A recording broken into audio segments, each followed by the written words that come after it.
What's up, everyone? And welcome back to the channel. Today, we re-diving into something super important that a lot of us might be doing without even realizing it. We're talking about the big mistakes people make when driving an automatic car. You might think, hey, it's an automatic, how hard can it be? But trust me, some of these habits could be silently damaging your car and costing you a ton of money in the long run. Let us start with a big one: shifting from drive to reverse while the car is still moving. I know, I know, we're all in a hurry. You're trying to pull a quick three-point turn or back into a parking spot, and it feels like you re-saving a precious second by shifting before you've come to a complete stop. But here's the deal. When you do this, you're essentially forcing your transmission to act as a brake. Your transmission is designed to change gears, not to stop the car's momentum. Think of it like trying to run in one direction and then instantly trying to sprint the opposite way without stopping first. It puts a massive strain on the transmission bands and clutches. Over time, this can lead to serious wear and tear, and eventually, a very expensive repair bill. So, please, for the love of your car, always come to a full, complete stop before you switch between drive and reverse. It takes an extra second, but it could save you thousands. All right, next up is a classic, and I see it all the time: putting your car in park before engaging the parking brake, especially on a hill. Let me paint you a picture. You park on an incline, shift straight into park, and then you hear that little clunk as the car settles. What's happening there?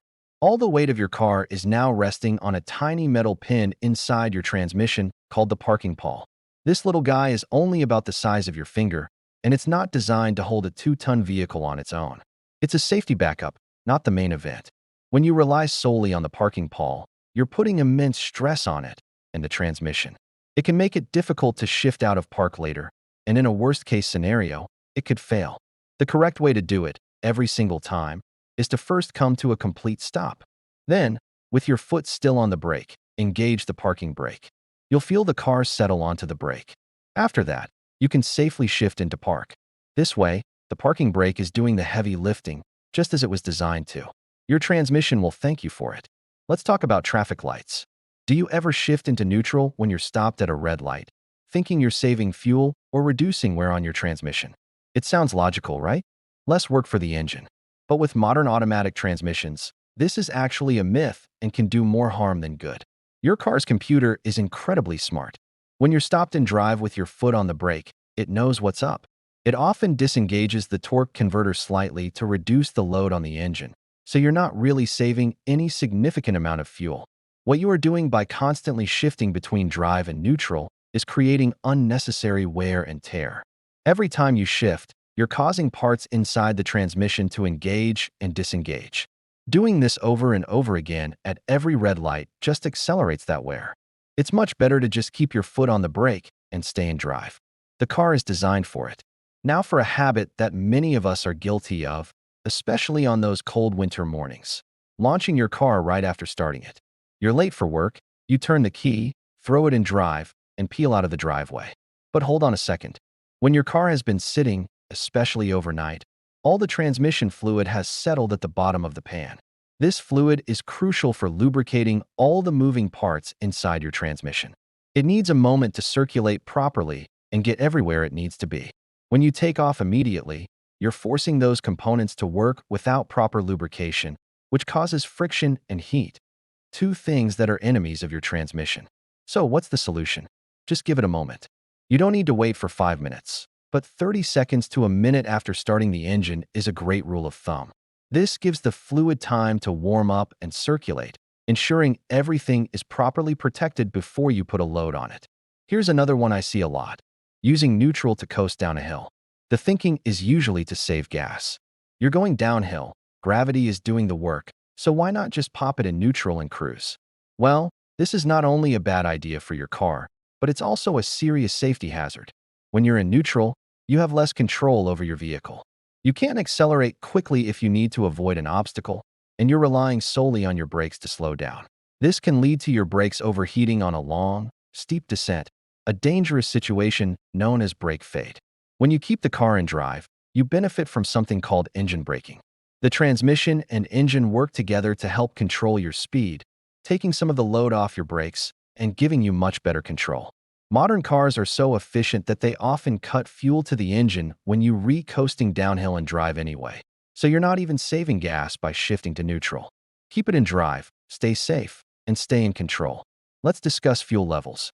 Do you regularly drive your car until the fuel light comes on, trying to squeeze every last mile out of the tank? This habit can be surprisingly bad for your fuel pump.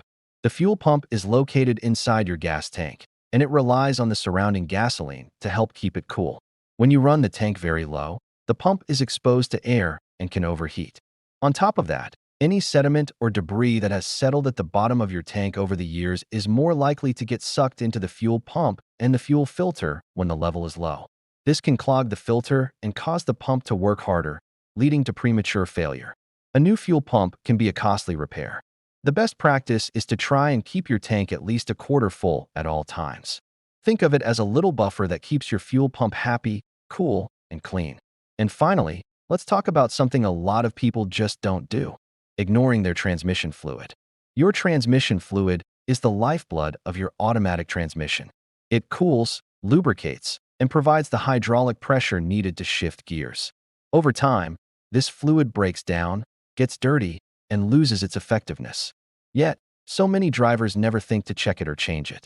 Most car manufacturers recommend changing the transmission fluid at specific intervals, which you can find in your owner's manual. It's usually somewhere between 60,000 and 100,000 miles. Neglecting this simple maintenance can lead to overheating, slipping gears, and eventually, complete transmission failure, which is one of the most expensive repairs you can face. So, check your manual, follow the recommended service schedule, and get that fluid changed. It's a small investment that protects a very large and very important part of your car. So there you have it, 7 common mistakes that could be wrecking your automatic transmission. Let's do a quick recap. Always stop completely before shifting between drive and reverse. Use your parking brake before shifting into park, especially on hills. Don't shift to neutral at red lights. Let your car warm up for a moment before driving off. Never coast downhill in neutral. Avoid running your fuel tank to empty. And finally, don't forget to change your transmission fluid. By avoiding these simple mistakes, you'll be extending the life of your car, saving yourself from major headaches, and keeping more money in your pocket. Driving an automatic should be easy and stress-free, and with these tips, you can make sure it stays that way. Thanks so much for watching, everyone. I hope you found this helpful and maybe even learned something new. If you did, do me a huge favor and hit that like button, and if you're not already, make sure you subscribe to the channel for more tips to help you be a smarter car owner. Got any other tips or questions? Drop them in the comments below. I love hearing from you guys. Drive safe, and I'll see you in the next video.